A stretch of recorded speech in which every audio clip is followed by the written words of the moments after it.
Godfrey of Bouillon and his Crusader army have completed their task. They have reclaimed Jerusalem a mere month ago and now are set to a new task to defend it.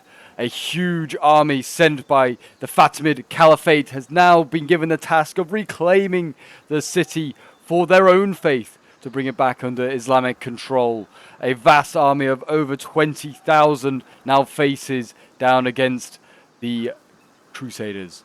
But the Crusaders have decided to take the offensive. 10,000 of God's holiest warriors have marched out to take the offensive and defend Jerusalem. And at Ascalon, the two forces have met. What's up, guys, and welcome back. We're here with another glorious 1212 AD battle for you here today.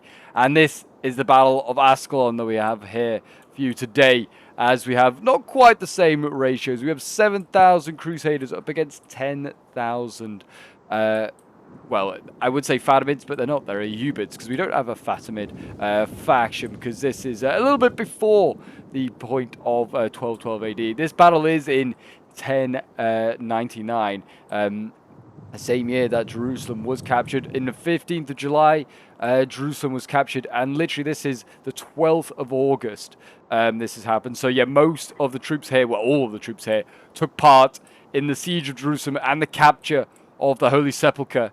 And yeah, this should be a very, very exciting battle. I am really looking forward to it. But yeah, this is a scenario we did on the channel, on the Discord server a little while ago. And yeah, it was a really, really fun one. And yeah, something a little bit different, that's for sure. There are a few little house rules, because in history, the Crusaders, because they were so aggressive upon hearing the Fatimid forces were mustering at Ascalon, the city over here. And yeah, they basically caught the Fatimids unawares.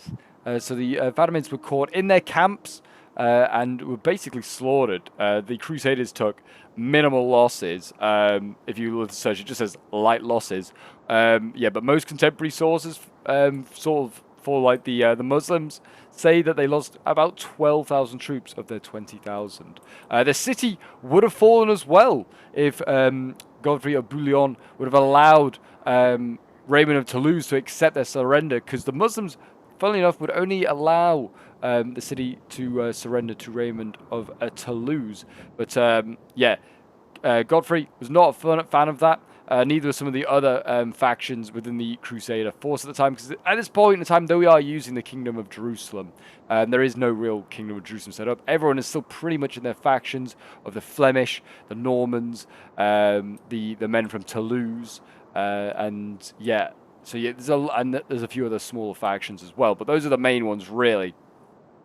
So yeah, so Toulouse, Raymond Toulouse was going to take the city, and then he would have probably set it up as his own fief. And the idea was they wanted to try and obviously keep basically all the territory they controlled under one banner, Jerusalem, the Kingdom of Jerusalem, which was at the time technically the protector of Jerusalem. He wasn't a king; was Godfrey of Bouillon, who is the main commander here as well today.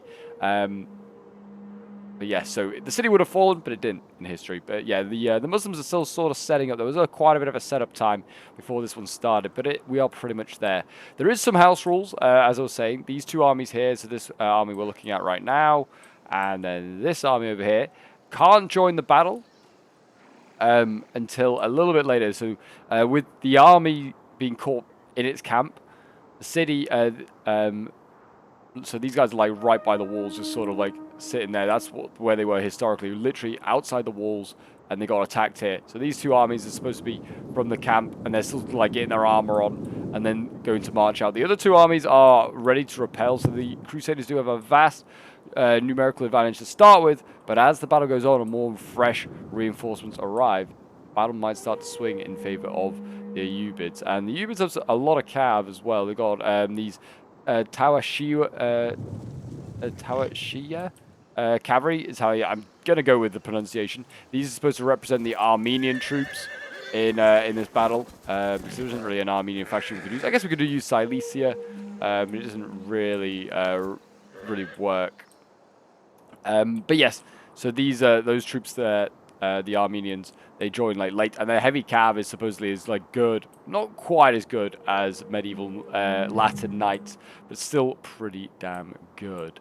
But yeah, so we'll see how they can do. A lot of the troops are made up of sort of like medium and light troops. There isn't loads of heavy troops, heavy infantry in this one. And the Fatimids, famously, their armies were pretty poor. They're definitely out of the three sort of factions. You got the Turks, the Crusaders, and then the Fatimids, the Fatimid Egyptians. They were by far and away the weakest. They relied a lot on foreign troops from Ethiopia, Armenia. A lot of the Egyptian homegrown troops really, really poor.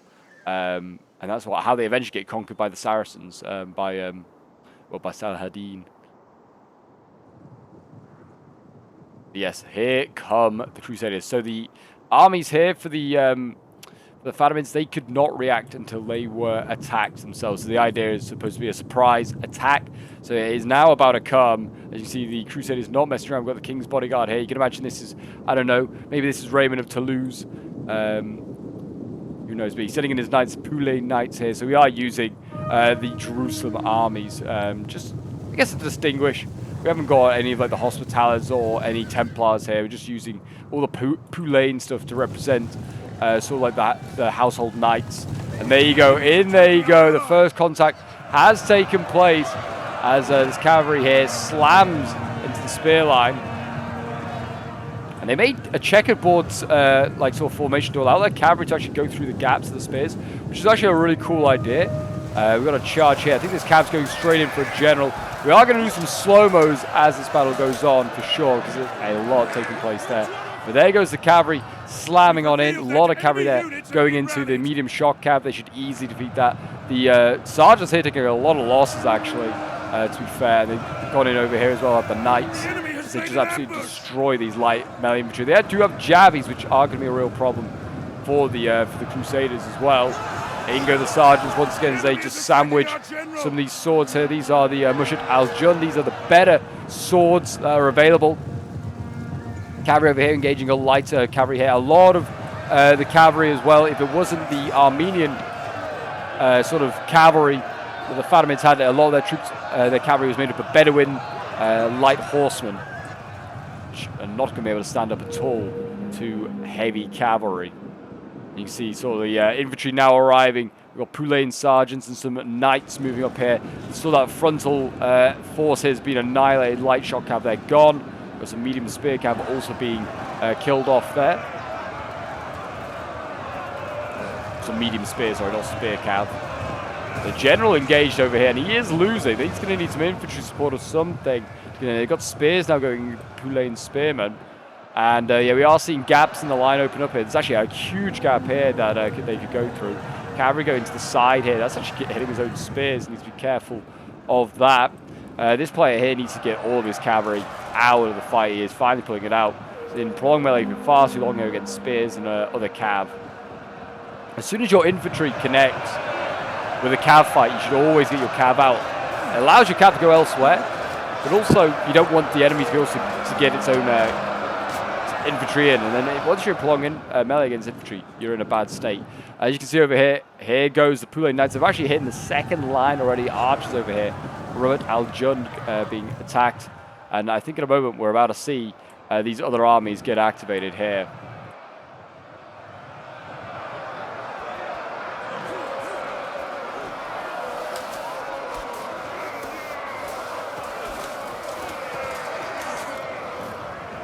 The general here is in real bad danger. Just realized there's 3 cav units and the spear units surrounding him there. He's in real bad trouble. This one's also getting out of the fray. And here we go. Here comes the reinforcements. So we've got, yeah, some of this heavy cav now going in, clashing, and actually getting a charge off on the Poulet Knights now. Not ideal for the Crusaders there.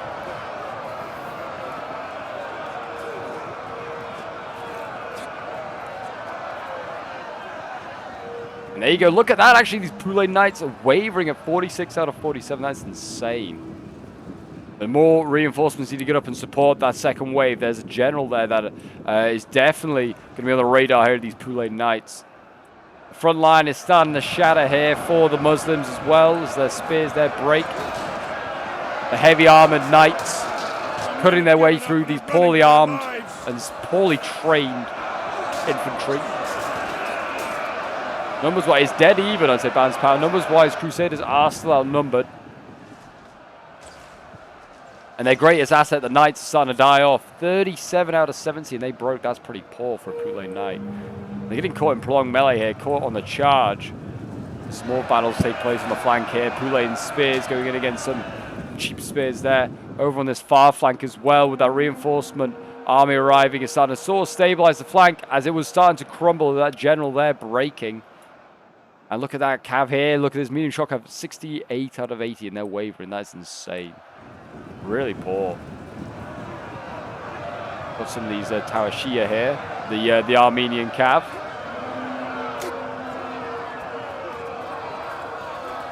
Engaging with the knights down there. And the front line is entirely shattering now. Look at that cavalry getting in there, mounted sergeants in fact. Another general there trying to pull out of combat before he's got any support really. That's really dangerous to do in Attila. But especially, generally in total war generally, but Attila especially. No sort of support. Your cavalry's just going to take 3 hits as you just try and pull it out and you get chased.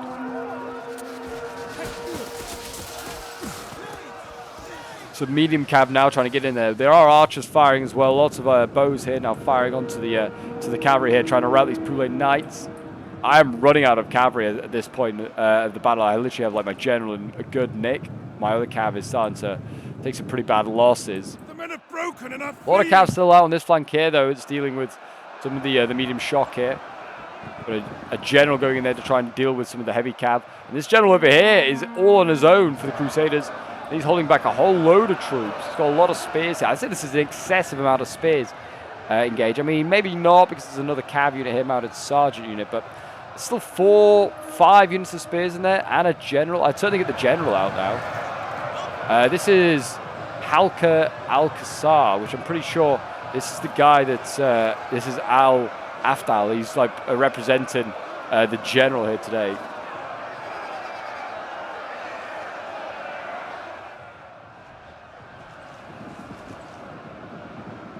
Centers, you can see a lot of wavering knights here for the Crusaders as they try to struggle to get onto the second wave. And a general has died for the Crusaders. The first general to die, actually, in this battle is a Crusader general. Slain by Al-Afdal, maybe. He's trying to now get out of there as more knights arrive. Look at that. A lot of knights starting to waver here. This is the loss of a general. This general's wavering as well. Maybe they could get that one. He's being shot at, I think, by archers. There are swords over here trying to silence the archers.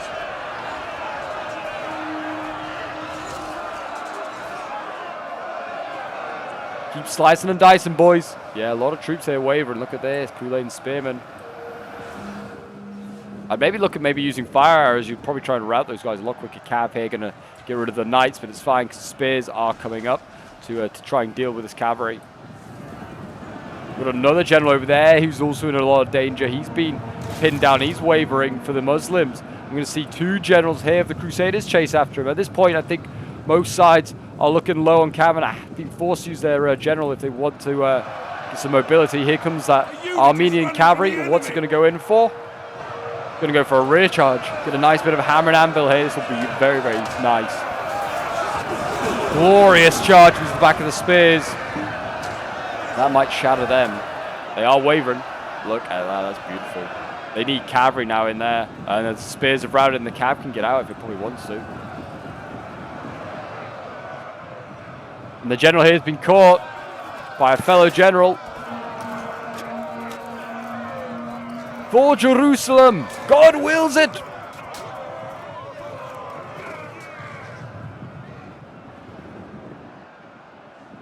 But the battle is starting to turn in favor of the Crusaders. Both sides have similar numbers now, around about 4,000 each.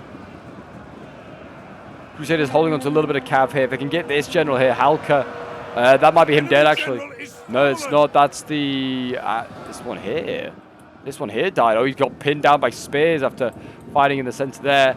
Al-Afdal here is about to fall as well. Fire arrows might rout him. I was going to say they're using fire arrows on the Muslims, which has routed some Crusaders, but it's also routed their own general there. And he might get cut down. He's routed. He's fully gone. Same on the other side over there. That Muslim general has also fallen. The men are running! Stand and fight, damn you!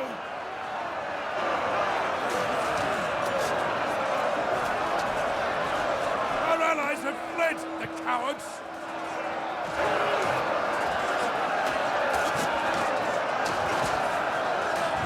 Enemy units have returned to the battle! Yeah, I mean, the Muslims are making good progress over here. I mean, they are into the crossbows. They've, like, pretty much, like, sort of, like, annihilated most of the first wave of the Crusaders. I think this is the second sort of, like, army that we had, like, in the center, and then it kind of shifted left. Most of their troops are still in this game. I think they might have lost both their the generals on this left flank here. Oh, no, this one is still alive. Just 25 out of 80. Other side looking very good, and yeah, we have mopped them up. We've got our generals and our remaining cavalry in behind, and this line just shattered, and they're all now running through our infantry, helping to farm some kills for them. But yeah, there you go. The Battle of Ascalon is going to be finishing very shortly. 4,000 against 1,000. With no generals left, there isn't really any hope of a Muslim victory and them changing history. Because yeah, if you hadn't already gathered, the Crusaders do win this one. Men are running, cowards! But they should have taken Ascalon, if only. They should have taken it. The militia was ready to surrender after witnessing this huge army just get defeated in front of them. They weren't really prepared or wanting a siege. I might see them end up dying because I mean you got to like. So they have I would say a small army for the age. 10,000 is a considerable force, especially a European, a Frankish force up against the Muslim emirs, the Muslim armies. It's a very scary army. But these are all also veterans, just to add on top of it. They have literally come from Western Europe, marched through the Byzantine Empire, down through Syria, and are now into what is, I guess, now like Israel and Palestine, and they've got all that way. These guys really should have like, I mean, some of them are getting some chevrons from the kills, but they should really have like silver or gold chevrons going into every battle. Really, like they are insanely good. I guess we could have maybe made the odds even steeper for the Crusaders to make it a bit more of a challenge, and giving them a whole load of chevrons as well, just to start with, to make them like god tier level troops, because that is sort of like what they were at this point. The final unit is the Sudanese archer that's going to hold on. But that should rout any second now, I'd imagine. And also an artillery crew. There you go, a close victory for the Crusaders. Certainly, they took more losses in this one than they did in history, that's for sure. But still a glorious victory nonetheless. But yeah, this was a fun one. Like I said, we did it on the service. There's a whole bunch of subs and myself took part in this one. If you ever want to get involved in some 1212 AD battles, do go and join the Discord. There's a role to go and get for 1212 AD, so you're notified about all the streams and the scenarios we do. And then yeah, and you can also organize your own games if you want to. There's loads of people there that want to play 1212 as well, since there is a way to now play it multiplayer again. But yeah, we have my kills here first. I got 369 kills with the King's Bodyguard. I don't think I farmed too much with him, maybe a little bit, but he did see a lot of action as well. Did kill a general, and he's still really healthy. Spears did okay as well, 163 kills, 139, 130 kills with the Sergeant. Archer's kind of a bit of a waste there. As they never really got to set up. It's such a blitzkrieg attack that we're doing in this battle. The archers never really got to get huge kills. Mounted sergeants getting 216 kills. Poulet Knights 231, 171, and then we have Bulk here with his army. He lost pretty much his entire army. I think he lost his general as well on that left flank when the second wave of the Fatimids came in. But his general did well, 212 kills. His spears here, 177, 179. His knights getting 200 kills. And then his dismounted ones, and then his mounted ones, 304 kills, 343 kills. And then we have King Baby Bob playing as the other army. Jerusalem actually lost his general as well. So actually Bulk might have held on to his, and I think Baby Bob lost his. But his army, infantry-wise, is pretty much intact. 238 kills of the sergeants here, 235. His knights getting 233 kills. His sergeants 118 kills, and his knights getting 165. Pretty poor actually from his cavalry there, stat-wise, in comparison to some of the others. Then we have Krilla Jax playing as the final Kingdom of Jerusalem. 230 kills here with the King's Bodyguard, 122 kills with the Poulet Knights, 163 kills with his Genoese crossbows, 117 with another there. So he actually was able to set up and use his. For these company men at arms getting 252 kills, actually outscoring his knights who only got 116 kills. Though I think these guys have exactly the same stats. Vo playing as one of the Ayyubid armies, or Fatimids, whatever you want to call them, getting 122 kills with his general here, and then his infantry 115 kills from one of the spears. The rest of his infantry kind of suffering, and his cav really struggling as well. Yeah, I think he was one of the in the first wave was Vo, and he took a bit of a hit, that's for sure. Then with K1, I think he was in one of the secondary armies that came in. His general did well, 165 kills. His spears 91 kills, 115 with the sword there, and one of his cavalry getting 123 kills. We have Dostil playing as I think another one of the frontier sort of armies that got blitzkrieg through. But yeah, again, his cavalry like 60 kills, but yeah, nothing getting huge kills, sadly. They just got like hit so hard by cavalry early on. They just kind of got blindsided. Then we have Sword playing as the second wave, the other second wave army, with all these Armenian cav here, 122 kills, 110. Yeah, his Sword's just sort of struggling. The morale, I think, just like the army losses just meant that these guys did not stand as long. 82 kills here with the spears, and then the cavalry here, the general getting 154 kills. So yeah, 154 kills. But there you go, guys. That is today's sort of historical scenario. Not necessarily, I'd say, the closest, but it was, I feel like, quite a good representation of actually how it went down historically, of sort of like the Crusaders pretty convincingly win the battle, but failed to take the city. But yeah, a really, really fun one. And yeah, I enjoyed that one. So yeah, thank you to everyone that came along. We have got another couple of scenarios lined up. So at the time this is probably coming out, we may have done another one as well. So yeah, I'm going to try and keep pumping out this 12-12 AD content because you guys seem to be enjoying it. And if you are wanting to see more, do remember leave a like, subscribe, comment, hit the notification bell, all that shenanigans. And yeah, do check out some of these other videos appearing on your screen now. There's some glorious ones there. If you haven't seen those, definitely worth giving them a look. But until next time, bye for now.